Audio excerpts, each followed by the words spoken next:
Here's something wild. Your body is running a 28-day program in the background right now, except it's probably not 28 days, and most of us have no idea what's actually happening.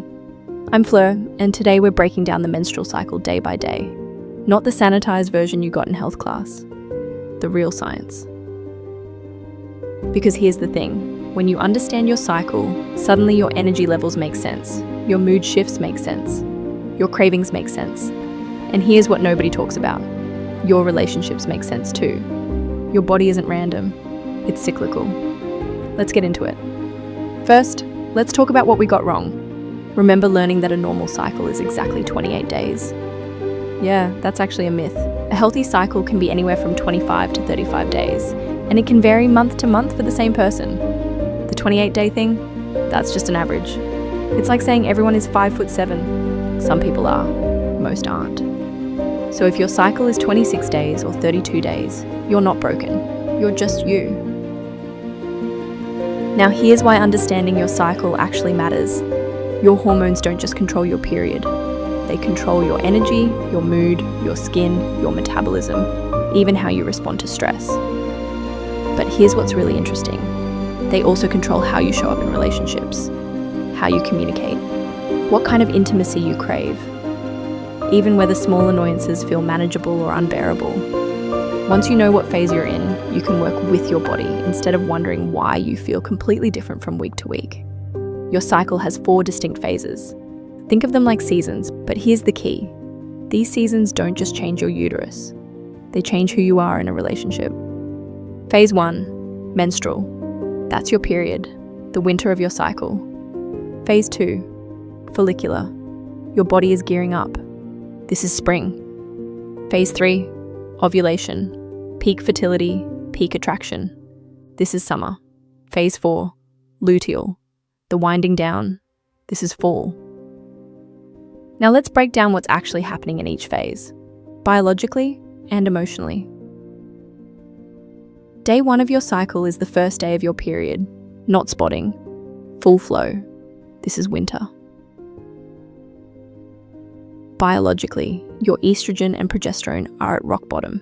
Your uterus is shedding its lining. That takes physical resources.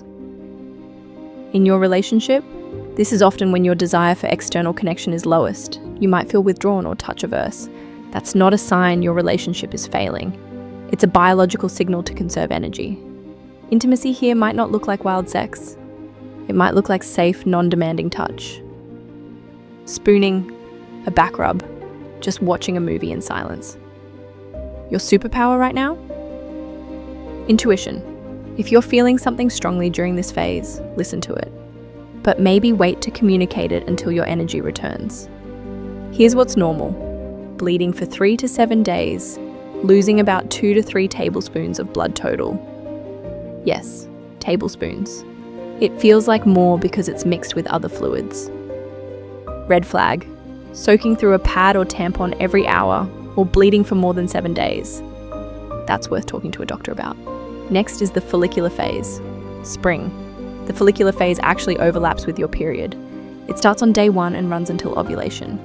Your period ends and your ovaries start developing follicles, little sacs containing immature eggs. Usually one becomes dominant. As these follicles grow, they pump out estrogen. And estrogen isn't just an energy hormone.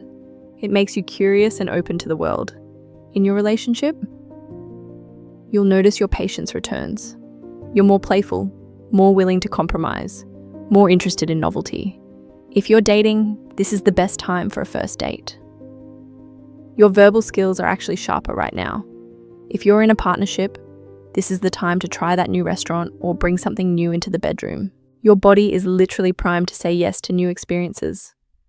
This is your body's spring. You're coming back online. Your brain is sharper. Your metabolism is higher. This is a great time for starting new projects or having difficult conversations. Meanwhile, your uterus is rebuilding that lining. Fresh start. Then we hit the main event, ovulation, summer. Around day 14, give or take a few days, your estrogen peaks, and that triggers a surge of another hormone called LH, luteinizing hormone. Within 24 to 36 hours of that LH surge, the dominant follicle releases its egg. That's ovulation.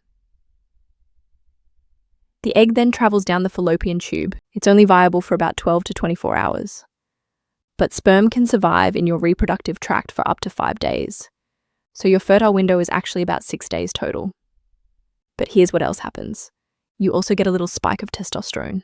In your relationship, this is usually when your libido is highest. Biologically, you are magnetic right now. Your pheromones change.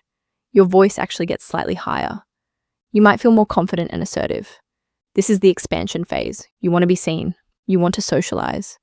If you need to have a big, important conversation with your partner, do it now. Your brain is clearer and your emotional resilience is at its peak. How do you know you're ovulating? Some people feel a twinge on one side. That's called Mittelschmerz. You might notice your cervical mucus becomes clear and stretchy, like raw egg whites. Energy-wise, this is your peak. Your body is literally designed to feel your best right now. Finally, the luteal phase, fall. After ovulation, here's what happens. That follicle that released the egg, it transforms into something called the corpus luteum. And the corpus luteum starts pumping out progesterone, lots of it. Now, people usually dread this phase, but the first half of it is actually beautiful. Progesterone is a calming, sedating hormone. In your relationship, the vibe shifts from party summer to cozy fall. You might not want to go out, but you crave deep bonding. This is the Netflix and chill hormone. You want emotional safety and domestic comfort. Progesterone's job is to maintain that uterine lining and prepare your body for potential pregnancy. It also raises your body temperature slightly. That's why tracking basal body temperature can tell you if you've ovulated. But here's the thing, as you get closer to your period, the late luteal phase, both estrogen and progesterone crash. This is where the PMS stereotype comes from. Biologically, your feel-good chemicals are gone. Relationship warning. Your tolerance for annoyance drops to 0. Things your partner does that didn't bother you in spring will suddenly drive you crazy in late fall. Recognize this filter. If you feel like breaking up or starting a fight during these last 3 days, wait.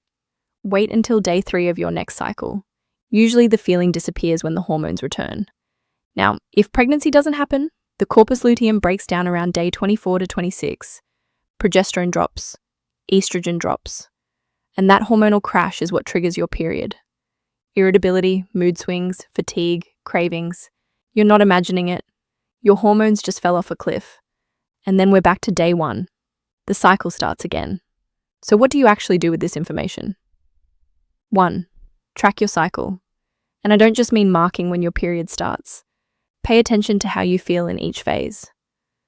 When do you feel most energetic, most creative, most social, most withdrawn? There's probably a pattern. 2. Plan around your cycle when you can. Schedule important meetings or workouts during your follicular or ovulation phase. Have big relationship conversations during ovulation when your brain is clearest. Give yourself permission to rest more during your luteal and menstrual phases. 3. Know what's not normal. Periods that are excruciatingly painful, extremely heavy, or completely absent. Cycles shorter than 21 days or longer than 35 days. Bleeding between periods. Those are all reasons to see a doctor. Your cycle is giving you information about your health every single month. Learn to listen to it. If this was helpful, subscribe for more videos breaking down women's health topics that nobody explains properly.